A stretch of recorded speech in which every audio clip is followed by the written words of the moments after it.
Oke, kita mulai lagi ya belajar pengadaannya teman-teman semuanya. Pada sesi kali ini kita akan sharing terkait materi PPK tipe C. Namun sebelumnya kita lihat dulu ini apa tipologi ataupun perbedaan ya antara PPK tipe A, tipe B, dan tipe C. Oke, secara umum ya PPK tipe C ini pekerjaannya ini sederhana, kontraknya bersifat operasional, rutin, ya standar, berulang, ya repetisi. Contohnya ATK, jamuan rapat, konsultan untuk kajian sederhana, kebersihan, dan atur pengadaan. Ya yang sederhana lah, yang simpel-simpel ya. Dan nanti ujungnya lebih ke eksekusinya dengan pengadaan langsung, misalkan gitu ya, atau dengan SPK ya, seperti itu. Nah kemudian tipe B ini menangani pekerjaan kontrak umum atau lazim ada dalam suatu organisasi, namun tidak kompleks ya, dan ya bukan yang sederhana juga. Contohnya pembangunan gedung sekolah, konsultan perencana jembatan, belanja mobil, damkar, jasa IO bertaraf internasional, nasional, dan sebagainya. Nah ini ya hasil dari tender, seleksi gitu ya biasanya dengan surat perjanjian. Nah kalau tipe A ini untuk pekerjaan yang manajemen kontrak kompleks, risiko tinggi, peralatan dasar khusus. Nah ini sudah mulai memusingkan lah. Penyedia jasa asing sulit mendefinisikan secara jelas ya untuk memenuhi kebutuhannya. Contohnya pembangunan MRT, pengadaan satelit ya, penambangan sumber daya alam mineral bawah laut, dan sebagainya. Nah intinya yang akan kita bahas adalah di PPK tipe C ini untuk pekerjaan yang sederhana. Oke. Tuh, kemudian selanjutnya apa ininya, kompetensinya apa? Nah ini ada 3 standar kompetensi untuk PPK tipe C yang harus dikuasai ya. Ada 3 ya, yaitu melakukan perencanaan pengadaan. Nah ini setara level 2 semuanya ya. Kalau untuk Japung ya, nah seperti setara level 2 ya untuk sederhana ya. Kemudian mengelola kontrak dan mengelola pengadaan barang jasa pemerintah secara swakelola, semuanya level 2. Ya pemilihan tidak ya, karena pemilihan untuk untuk Pokja ya. Jadi hanya 3 standar kompetensi, yaitu perencanaan, kontrak, dan swakelola. Oke, masing-masing levelnya level 2 yang untuk pekerjaan sederhana. Ya, jadi modulnya pun yang akan kita bahas itu ada 3 modulnya. Mana modulnya? Nah, jadi modulnya ada 3. Saya ulangi ya, jadi modulnya ada 3 nih. Melakukan perencanaan pengadaan barang jasa pemerintah level 2 ya. Mengelola kontrak pengadaan barang jasa pemerintah level 2 dan mengelola pengadaan barang jasa secara swakelola. Nah, ya sesuai dengan kompetensinya, modul pelatihan pun 3, yaitu perencanaan pengadaan, mengelola kontrak pengadaan, dan mengelola barang jasa swakelola, semua level 2. Nah, kita akan coba membahas pertama ini untuk perencanaan pengadaan barang jasa ya. Nah, kita lihat indikator keberhasilannya ya. Indikator keberhasilan penguasaan kompetensinya. Untuk yang pertama nih, kita untuk konten sekarang khusus untuk perencanaan dulu ya. Nah nih, untuk perencanaan pengadaan ya, ini kompetensi dasarnya setelah mempelajari modul ini untuk perencanaan ya. Peserta pelatihan diharapkan mampu melakukan identifikasi, review kebutuhan dan penetapan barang jasa, penyusunan spek teknis barang jasa sederhana, kerangka acuan kerja untuk jasa konsultan perorangan, dan perkiraan harga berbasis harga pasar, standar harga, dan harga paket pekerjaan sejenis ya, relatif untuk sederhana ya. Nah, ini indikator keberhasilannya ya, atau indikator keberhasilan untuk penguasaan kompetensinya ya. Sebagai indikatornya apa nih? Penanda penguasaan kompetensinya. 1. Nah ini jadi nanti akan ada 3 konten ya untuk perencanaan ini. Pertama, indikator keberhasilannya adalah melakukan identifikasi, review kebutuhan dan penetapan barang jasa. Kedua, melakukan penyusunan spek teknis berbasis output atau keluaran untuk barang jasa sederhana yang banyak tersedia di pasar. Dan KAK atau kerangka acuan kerja untuk jasa konsultan perorangan.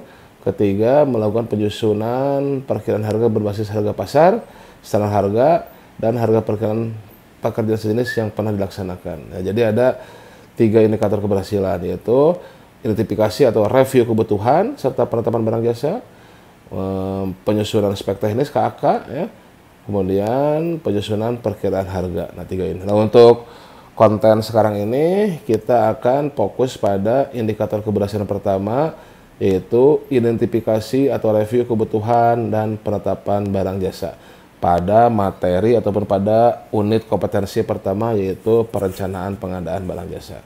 Oke, mari kita mulai. Baik, kita mulai. Untuk indikator keberhasilan pertama dalam unit kompetensi perencanaan pengadaan untuk materi PPK tipe C ya, ataupun level 2 ya, yaitu identifikasi atau review kebutuhan dan penetapan barang jasa. Nah, ini adalah hal-hal yang dilakukan ya dalam pelaksanaan perencanaan pengadaan, yaitu di mana awalnya adalah ada identifikasi kebutuhan. Ya, sesuai dengan definisi pengadaan ya. Nah, ini pengadaan barang jasa adalah pengadaan barang jasa oleh KLPD, Kementerian Lembaga, Pemerintah Daerah, perangkat daerah ya, yang dibiayai oleh APBD, yang prosesnya sejak identifikasi kebutuhan. Nah, ini yang kita akan bahas, sejak identifikasi kebutuhan sampai dengan serah terima hasil pekerjaan. Kalau serah terima hasil pekerjaan nanti dikontrak ya. Nah, yang kita bahas sekarang adalah di sini adalah sejak identifikasi kebutuhan. Nah, bagaimana nih kita melakukan identifikasi kebutuhan yang di dalamnya, di mana identifikasi kebutuhan itu adalah di tahapan awal pengadaan ya. Kita tahu ada 3 tahapan besar pengadaan, yaitu perencanaan, persiapan, dan pelaksanaan. Nah, yang mana di dalam perencanaan ini, nah ini ada 6 tahapan ya, ataupun ruang lingkup perencanaan pengadaan barang jasa pemerintah. Ada 6 tahapan ya. Pertama, ada identifikasi pengadaan, penetapan jenis barang jasa, penetapan cara pengadaan, kemudian pemaketan dan konsolidasi, waktunya, serta anggarannya ya. Nah, ini untuk sesi kali ini kita akan explore slide dan modulnya ya, dan buku informasinya ya. Slide-nya yang sudah lebih singkat, kemudian kita explore modulnya yang lebih panjang ya. Kemudian nanti kita coba cek ataupun coba kita bahas buku kerjanya juga ya, untuk mempermudah ya. Tapi saya tidak akan memberikan jawabannya, hanya memberikan tambahan-tambahan saja, tips and triknya bagaimana cara memaksimalkan hasil dari buku kerjanya. Untuk itu tonton videonya sampai selesai ya, agar komprehensif dan agar bisa lulus dengan mudah untuk kompetensi PPK tipe C. Oke, kita mulai ya. Jadi ini adalah 6 tahapan dalam perencanaan pengadaan. Nah, dimulai dari identifikasi pengadaan barang jasa. Oke, sebelum kita masuk ke identifikasi kebutuhan, nah ini adalah siapa yang melakukan perencanaan. Ya, pelaku pengadaan yang melakukan perencanaan. Nah, ini ada 2 pelaku ya, yaitu PA dan PPK. Nah, ini PA ya, pengguna anggaran atau KPA ya kalau delegasikan. Ini tugasnya adalah menetapkan perencanaan pengadaan, menetapkan, mengumumkan RUP, dan melaksanakan konsolidasi. Nah, ini tugasnya PA ya. Nah, tapi yang membuatnya PPK nanti, yang PPK ataupun user dari PA-nya. Jadi PA dia yang menetapkan perencanaan, menetapkan RUP, dan melaksanakan konsolidasi. Oke, kemudian ada PPK. Nah, baru PPK dia melaksanakan penyusunan. Nah, yang menyusun berarti PPK-nya nih ya. Bisa dibantu oleh staf teknis ya dari PA-nya. Jadi PPK melaksanakan menyusun perencanaan pengadaan, kemudian sesuai kebutuhan ya. Kemudian pada APBD, PPK yang dirangkap oleh KPA dapat mendugaskan PPTK, ya bisa PPTK juga untuk menyusun perencanaan pengadaan. Tapi tentunya semuanya harus memiliki kompetensi ya, harus kompetensi PPK. Kemudian PA-KPA dapat dibantu oleh sumber daya pengelola fungsi pengadaan, itu para japung ya. Nah, ini para japung tentunya bisa masuk kemana saja di dalam proses pengadaan barang jasa pemerintah.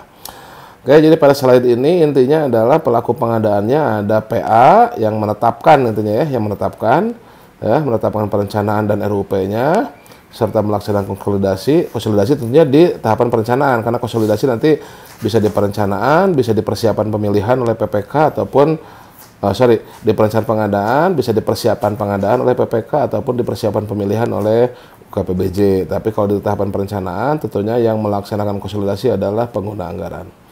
Oke, kemudian PPK ini yang melaksanakannya ya, yang melakukan penyusunannya ya untuk perencanaan ya.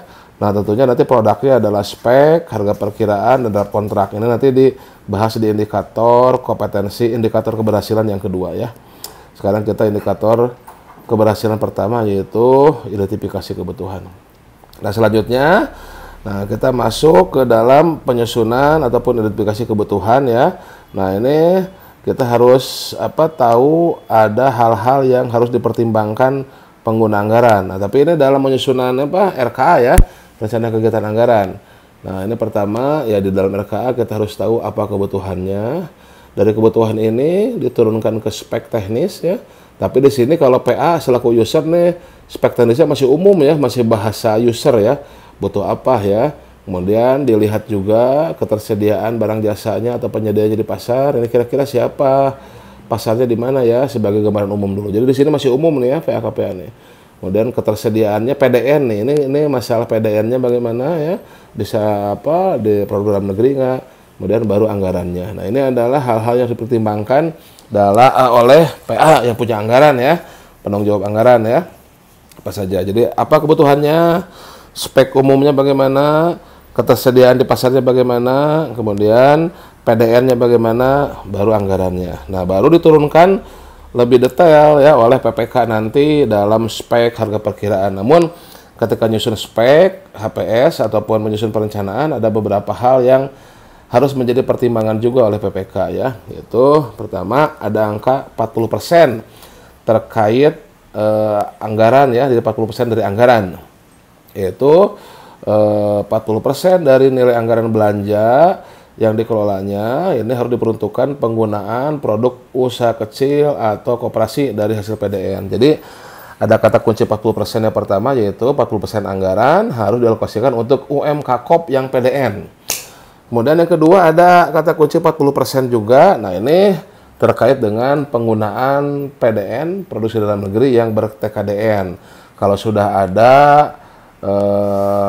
PDN, produksi dalam negeri yang memiliki TKDN di atas 40% ya, sama atau 40%, tersedia di pasaran ya, sesuai kebutuhan ya. Kalau kebutuhan kita bisa dipenuhi oleh PDN ber-TKDN 40% ke atas, maka ya itu wajib dipakai ya. Ini kan kewajiban PPDN apabila, apabila ya, kalau memang kebutuhan kita sudah ada yang PDN dan ber-TKDN 40% ke atas, maka itu wajib dipakai. Oke. Kemudian sesuai dengan tujuan dan kebijakan pengadaan harus mempertimbangkan pengadaan berkelanjutan ya, pengadaan berkelanjutan ya, minim-minimnya ramah lingkungan lah. Kemudian hasil penelitian ya. Nah, ini adalah hal-hal yang harus dipertimbangkan dalam PPK ya. Intinya PPK melihat tujuan dan kebijakan lah, silakan dilihat lagi ya dalam menyusun perencanaan pengadaan. Oke. Nah, barulah kita melakukan identifikasi kebutuhan ya, baik untuk barang, pekerjaan konstruksi, konsultan atau jasa lainnya. Nanti kita lebih detail kita lihat di buku informasinya ya. Nah, ini slide-nya secara umum dulu ya. Nah, baru setelah kita tahu para pihaknya, apa yang mereka lakukan. Nah, ini adalah hal-hal yang harus diperhatikan ya ketika melakukan identifikasi kebutuhan dan penetapan barang jasa. Nah, pertama ini dibeda-bedakan sesuai dengan jenis barang jasanya.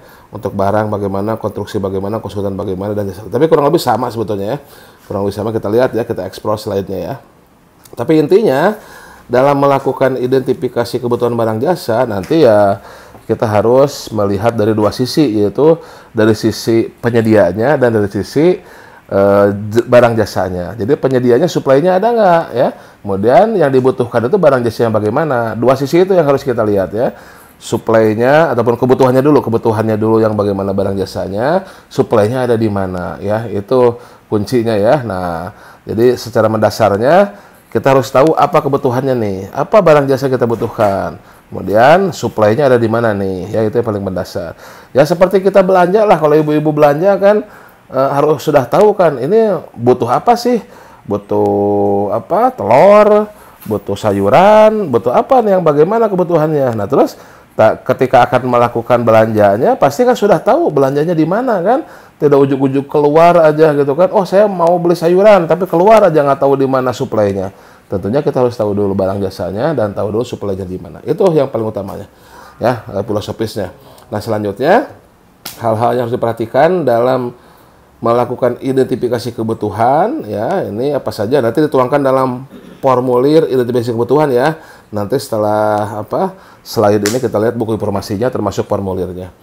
Nah, pertama untuk suplai barangnya ya, intinya kemudahan mendapatkan barang di pasaran ya. Kita survei, kita cek pasarnya ada di mana nih ya. Ada nggak di pasaran ya. Kemudian tentunya PDN, TKDN tadi ya. Nah, kemudian jumlah produsen ya. Nah, ini siapa pelakunya, banyak nggak? Kemudian keterangan asal barang, kalau barangnya dari mana nih ya. Kemudian ini dari suplainya ya. Kemudian dari kebutuhan barang jasanya, kesesuaian barang yang dibutuhkan. Nah, ini gimana barang yang dibutuhkan, ada nggak di pasaran, sesuai nggak ya. Statusnya, kelayakan yang tersedia, yang bagaimana jenis-jenisnya, jadwalnya, ini bisa tersedia kapan. Jangan sampai kita pesan durian tapi bukan musim durian kan. Nah, itu bisa jadi nggak ada barangnya atau malah jadi mahal. Kemudian user, pihak yang memerlukannya siapa, untuk apa nih, perkiraan biayanya berapa, persyaratan lainnya juga penting nih, layanan, persyaratan lainnya apakah dikirim kemana, cara ngangkutnya ada yang khusus nggak, pemasangan, instalasi, apakah dalam pelatihan dan sebagainya. Kemudian kemungkinan untuk konsolidasi sesuai dengan tugas PA. Nah ini untuk barang ya, untuk barang. Nah, bagaimana kalau konstruksi? Nah, kalau konstruksi ya kurang lebih sama juga ya. Bagaimana kesesuaian kebutuhan, intinya kebutuhannya bagaimana. Nah, di sini dilihat juga kompleksitasnya. Tentunya di barang juga sama dilihat kompleksitasnya. Ada usaha kecil juga, ada waktunya juga, penggunaan bahan material, biayanya berapa, komponen dalam negerinya, studi kelayakannya oleh konsultan, mungkin desain produk kerjaan konstruksinya, kemudian apakah single use atau multi use, dan yang paling penting juga lahannya. Nah, ini adalah hal-hal yang perlu diperhatikan dalam identifikasi kebutuhan pekerjaan konstruksi. Oke. Jasa konsultan bagaimana? Jasa konsultan ya kurang lebih sama juga sebetulnya ya. Apa kebutuhannya, fungsi manfaatnya, kuantitasnya, targetnya, pihaknya, penerima manfaatnya, usernya, waktunya, biayanya, pelaku usahanya. Sebetulnya ya mirip-mirip ya dengan tadi barang dan konstruksi ya. Tapi harus diperhatikan konsultan itu ada dua ya, ada konsultan konstruksi dan ada konsultan non konstruksi ya. Nah, kalau untuk konstruksi kan ada desain konstruksi, ada pengawasan konstruksi ya. Nah, ini khusus konstruksi, ada konsultan untuk desain konstruksi, ada khusus untuk jasa pengawasan konstruksi. Nah, dilihat ini ya, apakah, nah ini ada terkait masalah waktunya nih, tingkat kompleksitas pekerjaan konstruksi yang dikerjakan. Kalau konstruksi sederhana, maka desainnya bisa dilakukan pada tahun anggaran yang sama. Kalau konstruksinya kompleks, paling lambat 1 tahun anggaran sebelum persiapan pengadaan. Nah, jadi ini terkait kapan ya kita melakukan konsultan desain konstruksi ya. Kemudian pengawasan, perlu diketahui waktu pekerjaan konstruksi kapan mulainya, waktu penyelesaiannya kapan, jumlah tenaga ahlinya, pengawasannya yang diperlukan apa saja ya. Nah, ini untuk pengawasan. Dalam artian nanti kontraknya juga apakah harga satuan ya ataupun lumsum bisa enggak. Nah, ini penting juga untuk jasa pengawasan konstruksi. Ya, sebetulnya pada kuncinya nanti selain hal ini kita harus memperhatikan juga 5W 1H-nya ya. Jadi ya mulai dari siapanya, who-nya, kapannya, di mananya kan untuk pengiriman kan. Kemudian apa yang paling awal tadi, apa ini sebetulnya kebutuhannya, dan nanti mengapa kita butuh ini untuk pendetailan ya, dan terakhir adalah how-nya ya. Nanti kita lihat di buku kerja terkait 5W 1H ini ya. Kemudian untuk jasa lainnya, nah kalau jasa lainnya kan jasa layanan ya. Nah, kesesuaian intinya sama juga. Nah, ini apa sih kebutuhannya, what ini kan, fungsi manfaatnya. Ini juga untuk menjawab mengapa kita butuh ini. Nanti kan, oh butuh ini karena begini, sehingga kita ada fungsi manfaatnya apa nih fungsinya, targetnya apa gitu kan. Nah, kalau rutin ini, nah ini juga ada karakteristik, biasanya jalannya ada banyak yang rutin ya, seperti kebersihan, security, ya ini rutin dapat ditetapkan sebagai kebutuhan prioritas untuk setiap tahun anggaran. Nanti bisa tender dini ya, oke. Untuk kegiatan rutin tidak ada peningkatan terhadap target dan sasaran, besarnya kebutuhan adalah sama dengan kebutuhan pada tahun sebelumnya. Ya kalau ini untuk rutin ya, seperti itu. Kemudian ya dilihat when-nya, waktunya, biayanya, kemudian sama semuanya, lihat konsolidasi ada nggak gitu kan ketika di awal perencanaan. Kemudian ya selain tadi barang konstruksi jasa lainnya dan konsultan, ya ini kalau kita melakukan pekerjaan terintegrasi walaupun untuk PPK tipe C kemungkinan kecil, tapi ya kemungkinan ada ya walaupun kecil ya pekerjaan yang akan diintegrasikan, yaitu untuk jenis barang jasa yang sama ya. Jadi jangan sedikit-sedikit pengadaan, pengadaan kok sedikit-sedikit ya diintegrasikan saja. Oke. Beberapa hal yang harus diperhatikan untuk pekerjaan terintegrasi. Nanti kita lihat formulir identifikasinya ya. Pertama, ya apa nih jenis pengadaannya ya? Apa manfaatnya, sama kurang lebih ya. When, waktunya, material bahannya, kontrak pekerjaan terintegrasinya, apakah single year, multi year, dokumen pekerjaan terintegrasinya ya. Kemudian konsultan pendamping bila diperlukan. Ya mungkin ini kemungkinannya kecil ya PPK tipe C untuk memperoleh pekerjaan terintegrasi, tapi kurang lebih kita tahu lah ya ada pekerjaan terintegrasi. Oke, kemudian juga ada peranan UKPBJ ya, ada peran UKPBJ dalam melakukan review kebutuhan. Nah tentunya UKPBJ ini sebagai Center of Excellence harusnya memiliki data dari beberapa tahun sebelumnya ya. Nah ini data realisasi pengadaan, nah nanti dari situ bisa dianalisa ya, bisa direview ya. Nah, mana yang rutin akan berulang lagi, apakah hasil monepnya bagaimana ya. Jadi data realisasi pengadaan ya, untuk direview nanti apakah apa catatan-catatannya ya. Nah, ini apabila ada perbedaan antara jumlah atau item kebutuhan yang diadakan. Nah, sebelumnya sudah ada belum? Bisa saja takutnya berulang ya. Nah, ini nanti bisa menyesuaikan. Jadi KPBJ harusnya bisa melakukan monep itu ya, melakukan review terhadap kebutuhannya. Oke. Nah kemudian setelah diintegrasi kebutuhan ya nanti kan akan muncul apa anggarannya kan. Nah muncul anggarannya maka kita bisa melakukan identifikasi pengadaan. Nah biasanya pada akun apa kalau di KL ya akun belanja pengadaan, belanja modal, tapi ya bisa pada akun-akun yang lainnya ya. Intinya mana yang membutuhkan eksekusi pengadaan, nah itulah yang kita bikin RUP-nya, yang kita bikin rencana umum pengadaannya. Kalau daerah biasanya ada di belanja operasional, belanja modal ya, tapi bisa juga ada di akun belanja lainnya ya, seperti bansos atau hibah yang memang membutuhkan eksekusi swakalola ataupun dengan pemilihan penyedia, gitu ya. Itu kemudian terakhir di slide ini ya, di slide itu ada penetapan barang jasa ya. Nanti kalau untuk di modul ataupun buku informasi kita bahas lebih dalam lagi ya. Itu ya setelah kita tahu kebutuhannya apa, setelah kita bisa menuangkan apa kebutuhannya, nah baru kita tetapkan jenis barang jasanya. Apakah ini barang, konstruksi, konsultan atau jasa lainnya ataupun terintegrasi. Nanti ya lebih dalam lagi apa KBKI-nya tuh ya, apa KBLI-nya untuk penyediaannya ya. Nah, lebih dalam lagi seperti itu. Nah, untuk slide seperti itu, nah, sekarang kita explore lebih dalam lagi di buku informasi ya, dan di buku kerjanya ya. Karena modul itu ada 3 ya, ada slide, ada buku informasi, dan ada buku kerja. Kita selanjutnya bahas buku informasinya ya, yang lebih mendalam.